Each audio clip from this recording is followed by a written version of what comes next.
नमस्कार। सत्यराज लॉस में आप सभी का बहुत बहुत स्वागत है। आज का टॉपिक है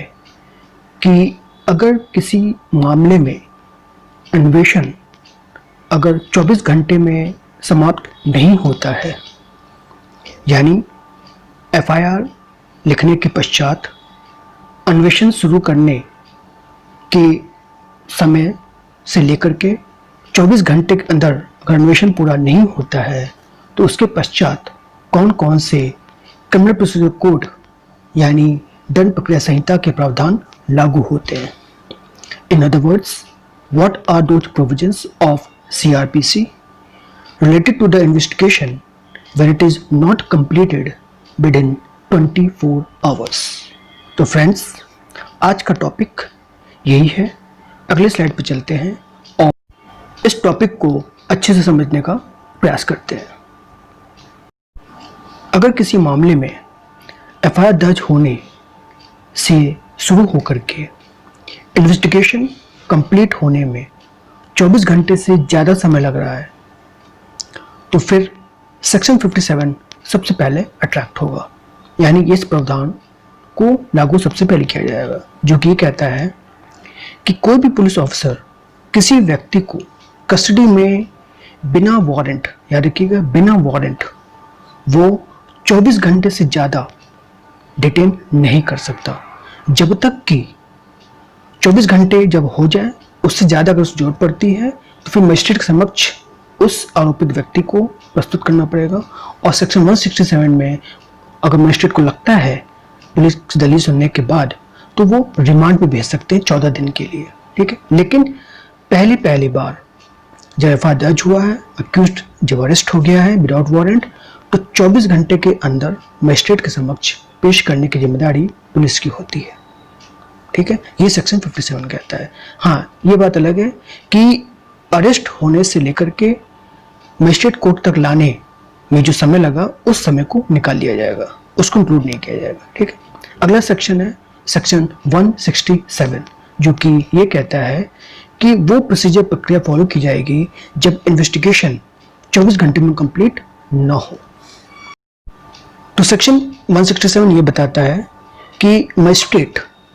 वेदर एम्पावर्ड और नॉट, मतलब उनके क्षेत्र में वो मामला आया है या नहीं आया है, इससे मतलब नहीं है, वो रिमांड पे भेजने को सक्षम है, ठीक है। तो अक्यूज्ड अब वो अगर पुलिस अक्यूज्ड को मजिस्ट्रेट के सामने पेश करते हैं अरेस्ट होने के 24 घंटे के अंदर,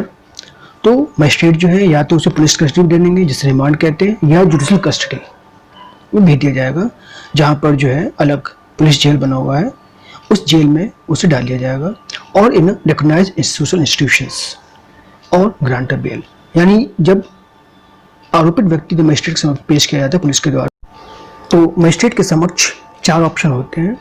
या तो पुलिस कस्टडी भेज दें, या जुडिशल कस्टडी भेज दें, या रिकॉग्नाइज्ड सोशल इंस्टीट्यूशन भेज दें,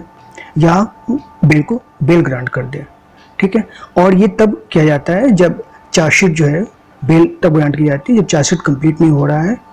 जब खासकर तब जब जो है आरोपित व्यक्ति कोई ऐसा अपराध किया जो 10 साल से कम की सजा है तो वो 60 दिन के अंदर, और 10 साल से ऊपर और लेकर के डेथ पनिशमेंट तक की कोई अपराध किया हुआ है तो 90 दिन के अंदर चार्जशीट फाइल नहीं होती है, तो मजिस्ट्रेट के पास ये ऑप्शन होता है कि वो अक्यूज को बेल ग्रांट कर दे, या तो जितना उसने अपराध किया हुआ है और उसमें जितनी सजा दी गई है उसकी अगर आधी सजा या आधी सजा का जेल या कारावास वो भुगत चुका है, तो 436 कैपिटल ए में ये ऑप्शन नया जोड़ा गया है कि अगर कोई व्यक्ति ऐसा अपराध किया हुआ है जिसकी सजा जो है जितनी है, जैसे 10 साल की सजा है और 5 साल तक वो जेल में रह चुका है, तो फिर उसे अगर उसका इन्वेस्टिगेशन कंप्लीट नहीं हुआ, चार्जशीट फाइल नहीं हुई, तो उसे बेल ग्रांट करने का एक मैटर ऑफ राइट हो जाता है। अगर वो बॉन्ड भरने को तैयार है, सिक्योरिटी देने को तैयार है, तो मजिस्ट्रेट उसे बेल ग्रांट कर देंगे। और अगर कोई समन केसेस में इन्वॉल्व है, यानी कि कोई ऐसा अपराध है जो 2 साल से कम या 2 साल तक की सजा है, तो और उसका इन्वेस्टिगेशन 6 महीने हो गए लेकिन कंप्लीट नहीं हो पाया है, ऐसे में मजिस्ट्रेट उस इन्वेस्टिगेशन को स्टॉप कर देंगे और अक्यूज्ड को जो है वो बेल ग्रांट कर देंगे। इस तरह से देखा जाए तो कोई भी व्यक्ति जो आरोपित है और कस्टडी में है, वो पुलिस कस्टडी में है, 24 घंटे बीत गया है, तो article 22(4) of the constitution of India और सेक्शन 57 ये साफ साफ कहता है कि मजिस्ट्रेट के पास उस व्यक्ति को प्रस्तुत करने की जिम्मेदारी वो पुलिस के ऊपर है। 24 घंटे से ज़्यादा वो उसको डिटेन नहीं कर सकते अनलेस एंड अनटिल पुलिस इस पीरियड को एक्सटेंड कर दे बाय वे ऑफ रिमांड। ठीक, सीआरपीसी में रिमांड शब्द कहीं भी डिफाइंड नहीं है, लेकिन जो प्रैक्टिकली जो रिमांड का मतलब होता है वो सेक्शन 167 में पाया जाता है और कई केस लॉ से भी यह साबित हुआ है कि remand had not be defined, लेकिन सेक्शन 167, 209, 267 और 309 यानी 167, 209, 267 एंड 309 इस सभी में रिमांड के स्टेप्स फॉलो किए जाते हैं अलग अलग कंडीशन पे, यानी कि ट्रायल के अलग अलग स्टेज पे। ठीक, तो रिमांड का मतलब यहाँ पर है कि जब भी अक्यूज आरोपित व्यक्ति जो बिना वारंट गिरफ्तार किया गया है, पुलिस कस्टडी में जिसने इन्वेस्टिगेशन किया है उसी कस्टडी में है ये, और जब मजिस्ट्रेट के समक्ष उसे प्रस्तुत किया जाता है, खासकर तब जब इन्वेस्टिगेशन 24 आवर्स में कंप्लीट नहीं हो पाता है, तो फिर मजिस्ट्रेट समक्ष उसे पेश किया जाता है और मजिस्ट्रेट के पास ये दो ऑप्शंस होती हैं, पुलिस कस्टडी में भेज दिया जाएगा या जुडिशियल कस्टडी। एक अलग ही प्रकार की कस्टडी है जो अलग ही पुलिस का एस्टेब्लिशमेंट बना हुआ है, उसमें उस व्यक्ति को रखा जाता है जहां पर ऐसे व्यक्ति नहीं होते हैं जिन्होंने इन्वेस्टिगेशन किया या अरेस्ट किया हुआ है, अदर देन एक प्रिजन बना हुआ है जिसे हम जुडिशियल कस्टडी कहते हैं। ठीक है, और इसे ही भेजने की जो प्रक्रिया होती है इसे हम रिमांड कहते हैं। ये जुडिशियल ऑर्डर होता है और इस रिमांड को चैलेंज भी किया जाता है, लेकिन बाय वे ऑफ रिवीजन। ठीक है, और डिनायल बाय द कोर्ट, जब खासकर तब जब कोर्ट या मजिस्ट्रेट या सेशन जज किया जो है इस रिमांड को चैलेंज किया जाता है। ठीक है, अब सेक्शन 167(2) ये कहता है कि कितने प्रकार के रिमांड होते हैं। रिमांड बेसिकली 3 टाइप्स के होते हैं। ठीक है, और ये डिफरेंट सुप्रीम कोर्ट के केस लॉ के माध्यम से आया हुआ है। ठीक, सबसे पहला है पुलिस रिमांड, जो कि मैक्सिमम जो है 15 डेज का होता है, जो कि ये 15 डेज सीआरपीसी में लिखा हुआ है 167(2) में, लेकिन 15 डेज ये डेडलाइन है, इसलिए कभी भी मजिस्ट्रेट इस बात का रिस्क नहीं लेते हैं कि ऐसा ना हो कि समय ज़्यादा निकल जाए और उसी के आधार पे जो है अक्यूज चैलेंज कर दे सुप्रीम कोर्ट में। तो इसलिए जो है एट अ टाइम वो 14 डेज यानी कि 14 दिन, जैसे फोर्टनाइट भी कहते हैं, उतने दिन का रिमांड दिया जाता है, 15 डेज का नहीं दिया जाता, जिससे कि कुछ समय इधर उधर हो जाए तो 15 डेज से नीचे ही रहे, अगर ऊपर चले गया तो इसी आधार पर बेल मिल जाएगा। ठीक है, इसलिए एट अ टाइम मजिस्ट्रेट जो है किसी अक्यूज को रिमांड जब भेजते हैं तो 14 दिन के लिए भेजते हैं। दूसरा रिमांड है जुडिशियल कस्टडी,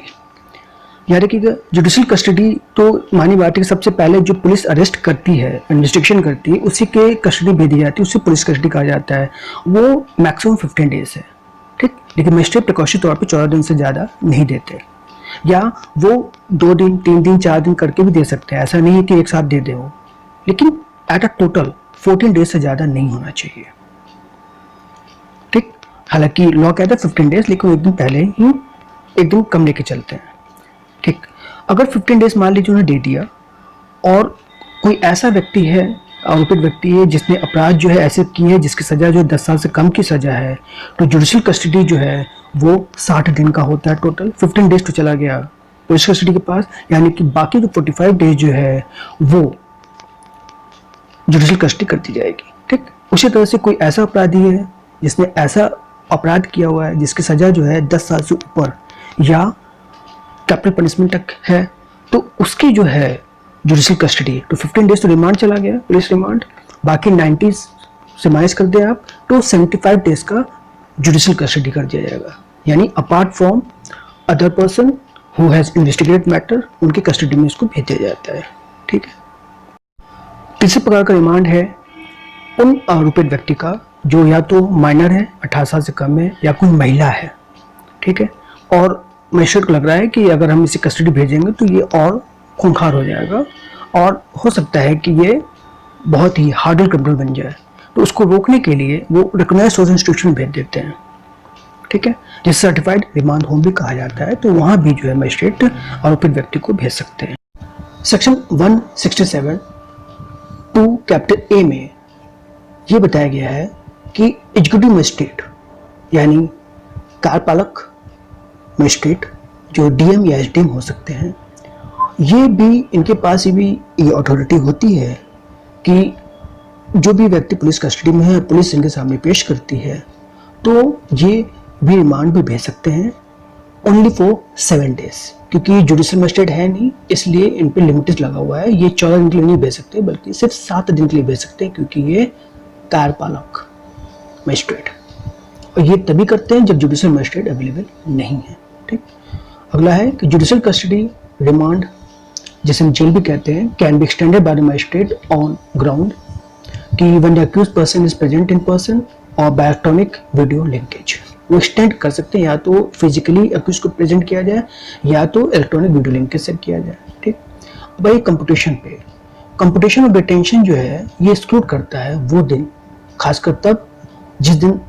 आरोपित व्यक्ति गिरफ्तार हुआ है या जिस दिन रिमांड पे भेजा जाता है, वो 2 दिन को एक्सक्लूड किया जाता है। ठीक, उसमें ऐड नहीं की जाती। इसका मतलब ये हुआ कि जिस दिन आरोपित व्यक्ति को मजिस्ट्रेट समक्ष पेश किया जाता है, तो उसका रिमांड जो पीरियड है वो दूसरे दिन से स्टार्ट होगा, उस दिन ही वो जिस दिन से पेश किया गया है। ठीक, नेक्स्ट है कि वह जब अक्यूज्ड को पुलिस कस्टडी में रिमांड की जाती है तो मैक्सिमम पीरियड 15 डेज के लिए होता है, और अगर इसे एक्सटेंड करना पड़ा तो that should be reasonable and adequate ground होना चाहिए। नॉर्मली जो है 15 डेज से ज़्यादा रिमांड नहीं दी जाती है, लेकिन अगर मजिस्ट्रेट और पुलिस को लगता है कि क्राइम इतना हीनियस है कि पुलिस को बहुत ज़रूरी है उसे रिमांड में भेजना और रीजनेबल ग्राउंड है, तभी जो है रिमांड पीरियड एक्सटेंड किया जाएगा। नॉर्मल सर्कमस्टेंसेस पे रिमांड 15 डेज से ज़्यादा एक्सटेंड नहीं की जाती। और रिमांड जो है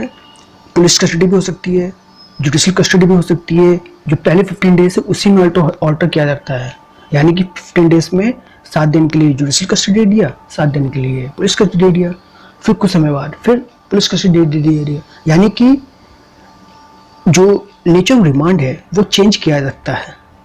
15 डेज के अंदर, और 15 डेज के बाद भी किया जा सकता है, बट विथ रीजनेबल और एडिक्वेट ग्राउंड होना चाहिए, वरना 15 डेज से ज़्यादा नहीं रिमांड किया जाएगा पुलिस कस्टडी में। जुडिशियल कस्टडी का कोई लिमिट नहीं है, क्योंकि वो अंडर ट्रायल सब पर्सन वहाँ पर रहते हैं, तो एक जो चार्जशीट जो फाइल करने का जो प्रक्रिया है उसके लिए सख्त बनाया गया है। बाकी ट्रायल अगर डिले होता है तो उसके लिए कोई प्रक्रिया हमारे सीआरपीसी में नहीं दिया गया है कि अगर डिले हो रहा है तो क्या उनके पास रिलीफ है। बस इतना जरूर कहा गया है कि 436 कैपिटल ए में कि अगर जो अक्यूज व्यक्ति है जितना अपराध किया उसमें जितनी सजा दी गई उसका आधा अगर उसने प्रिजन में जेल में गुजार दी है, तो उसके बाद जो है as a matter of right अगर बॉन्ड देने को तैयार है तो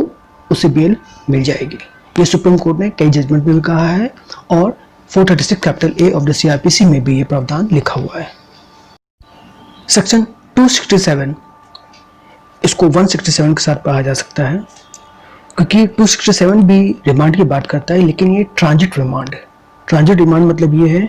कि अक्यूज जो है किसी दूसरे पुलिस स्टेशन में यानी क्षेत्राधिकार से अलग क्षेत्र में वो रिमांडेड है, और वहाँ से दूसरे जुडिक्शन में किसी और मैटर पे जो है उसको मजिस्ट्रेट कोर्ट को लग रहा है कि उसे समन किया जाए, क्योंकि कुछ इंक्वायरी उसे करनी है।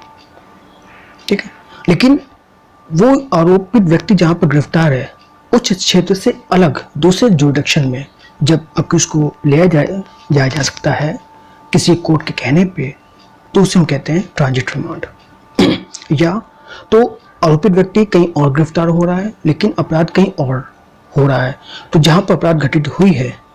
और गिरफ्तार कहीं और जगह पे हो रहा है, तो जब उसको दूसरी जगह से उस जगह पे लाया जाता है जहाँ पर अपराध घटित हो रही है, जिसके क्षेत्र में मजिस्ट्रेट के पास पावर है उसको ट्रायल करने का,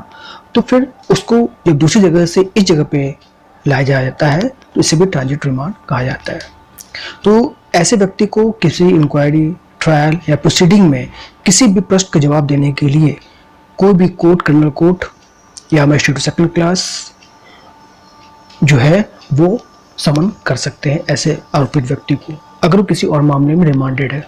उसकी जरूरत पड़ रही है। ठीक है, लेकिन ऐसा कोई आदेश जो कि मजिस्ट्रेट ऑफ सेकंड क्लास ने कर रखा है, तो वो आदेश, वो समन सुप्रीम ऑफ पुलिस कि तब तक नहीं भेजी जाएगी, यानी उस सुपरिटेंडेंट ऑफ प्रिजन जो जिसके देखरेख में आरोपित व्यक्ति है, जिसके खिलाफ समन किया हुआ है, तब तक नहीं भेजी जाएगी जब तक कि उस मजिस्ट्रेट साहब के ऑर्डर को सीजीएम द्वारा काउंटर साइंड ना कर दी गई हो। ये रिस्ट्रिक्शन मजिस्ट्रेट सेकंड क्लास के लिए और मजिस्ट्रेट के लिए रिस्ट्रिक्शन नहीं है। हालांकि स्टेट गवर्नमेंट के पास ये पावर है कि ऐसे ट्रांजिट रिमांड को वो रोक लगा सकते हैं, उसको रेगुलेट कर सकते हैं बाय ये कहते हुए कि भाई नेचर ऑफ द ऑफेंस बहुत ग्रीवियस है, इसलिए हम शिफ्ट नहीं कर सकते। और शिफ्ट करने से हो सकता है कि likelihood of the disturbance of public order, लोक शांति में डिस्टर्बेंस हो सकता है,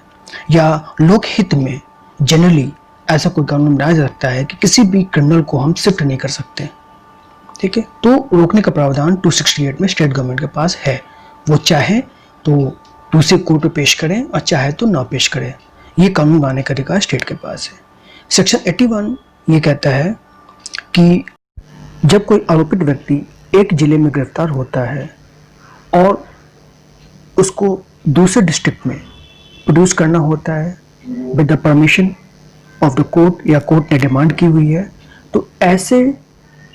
अरेस्टेड व्यक्ति का ट्रांजिट तब तक नहीं होगा जब तक कि जिस डिस्ट्रिक्ट में गिरफ्तार हुआ है उस डिस्ट्रिक्ट के एग्जीक्यूटिव मजिस्ट्रेट या एसएसपी या पुलिस कमिश्नर ने ऐसा ट्रांजिट करने का परमिशन न दे दिया गया हो। बिना परमिशन का किसी भी व्यक्ति का एक जिले से दूसरे जिले में ट्रांजिट नहीं होगा। अब सेक्शन 309 में भी रिमांड की प्रक्रिया दी हुई है, लेकिन ये रिमांड तब दी जाती है जब अक्यूज जुडिशियल कस्टडी में हो, यानी कि ये पुलिस कस्टडी में नहीं, जुडिशियल कस्टडी में है और वहाँ पर ट्रायल चल रहा है, यानी अंडर ट्रायल की पोजीशन चल रही है और कोर्ट के पास जो ट्रायल ले रही है, कोर्ट के पास दो ऑप्शन आ गया है, या तो मामले को एडजर्न कर दे या पोस्टपोन कर दे ट्रायल प्रोसीडिंग। क्यों? क्योंकि कुछ साक्ष्य नहीं आ पाया है, कुछ साक्ष्य की कमी है और ये साक्ष्य या एविडेंस अक्यूज्ड की मदद के बिना नहीं मिल सकता है। तो फिर अक्यूज्ड को 15 दिन के लिए पुलिस कस्टडी में भेज देती है, जिससे कि उसे जो उपयुक्त साक्ष्य की आवश्यकता है वो पुलिस जो है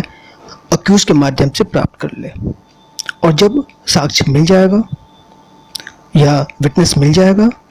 तो फिर जहां ट्रायल रोकी गई थी आगे की ट्रायल वहां से फिर से चालू हो जाएगा। कुछ केस लॉ है इसी रिमांड से संबंधित, जैसे कि पहला है बालकृष्ण वर्सेस एम्परर 1931। ये लाहौर हाई कोर्ट का है, आज़ादी से पहले का केस लॉ है, जो कि बताता है कि पुलिस कस्टडी जो रिमांड एक्सटेंड करा रही है वो कोशिश करे कि अपने नियरेस्ट मजिस्ट्रेट जिसके पास जुडिक्शन है उसी से अपने रिमांड को एक्सटेंड कराए। ठीक है। दूसरा है सीबीआई वर्सेस अनुपम कुलकर्णी 1992 क्रिमिनल लॉ जर्नल का केस है। इसमें बताया गया है कि कोई भी मजिस्ट्रेट अगर किसी आरोपित व्यक्ति को रिमांड यानी पुलिस रिमांड पे भेज रही है तो 15 डेज से ज़्यादा समय का रिमांड नहीं देना चाहिए। और कोई भी मजिस्ट्रेट के पास ये ऑथराइजेशन नहीं है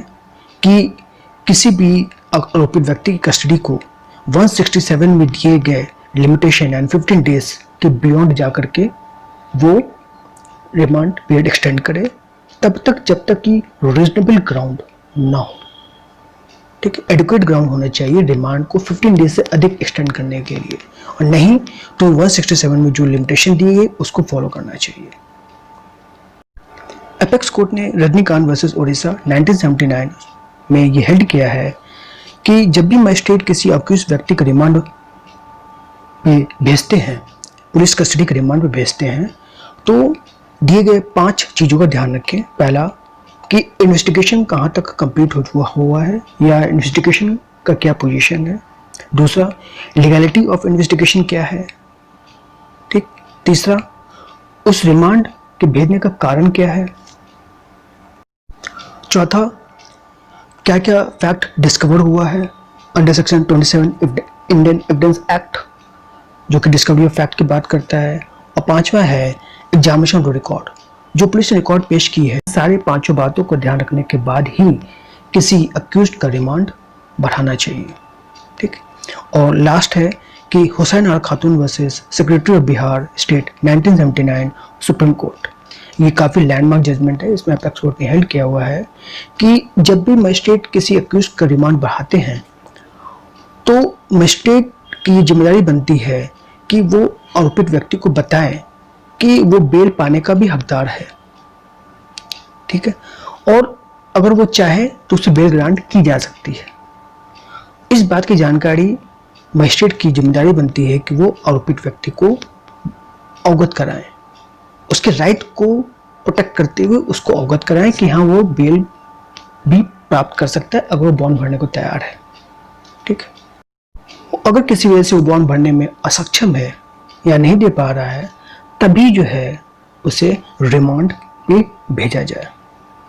अन्यथा नहीं, उसे बेल ग्रांट, अगर बॉन्ड भरने को तैयार है तो बेल ग्रांट कर दिया जाए। अब देखते हैं सेक्शन 167 और 309 में क्या अंतर है, क्योंकि दोनों में ही 15 डेज के लिए अक्यूज को रिमांड पे भेजा जाता है, ठीक है। तो पहला ये है 167 में कि यहाँ रिमांड जो दी जाती है वो ड्यूरिंग इन्वेस्टिगेशन या अन्वेषण के दौरान भेजी जाती है, ठीक है। लेकिन 309 में यह remand is done after taking cognizance and after chargesheet और ड्यूरिंग ट्रायल, यानी कि यहाँ पर रिमांड कॉग्निजेंस लेने के बाद, चार्जशीट फाइल होने के बाद या ड्यूरिंग ट्रायल जब जुडिशियल कस्टडी में होता है तो वहाँ से रिमांड भेजी जाती है, तब 309 इफेक्टिव होता है। दूसरा अंतर यह है कि 167 रिमांड भेजने के लिए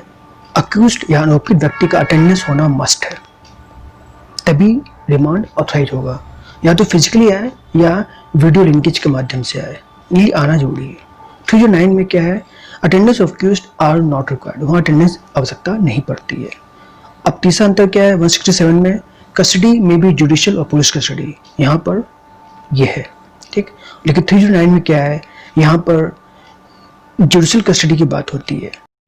एज प्रिस्क्राइब्ड इन सेक्शन 209, जो कि committal of case to court of session, खासकर जब ऐसा केस है जो कोर्ट ऑफ सेशन ट्रायल कर सकती है और उस समय जो मजिस्ट्रेट द्वारा जो है उस केस को कमिट किया जाता है, तो फिर रिमांड की जरूरत पड़ती है, ठीक। चौथा अंतर है कि सेक्शन 167 में यहाँ मैक्सिमम पीरियड ऑफ डिटेंशन दिया हुआ है, यानी 15 डेज, प्रैक्टिकली 14 दिन तक मिलता है। लेकिन 309 में यहाँ पर क्या है कि यहाँ पर कोई मैक्सिमम पीरियड डिटेंशन का लिमिटेशन नहीं है। हाँ, इतना जरूर है कि एट अ टाइम 15 डेज से ज़्यादा नहीं दी जाएगी, लेकिन कितने बार होगा ये कहीं CRPC में मेंशन नहीं है, ठीक है। तो ये है शॉर्ट में आपका कि अगर अन्वेषण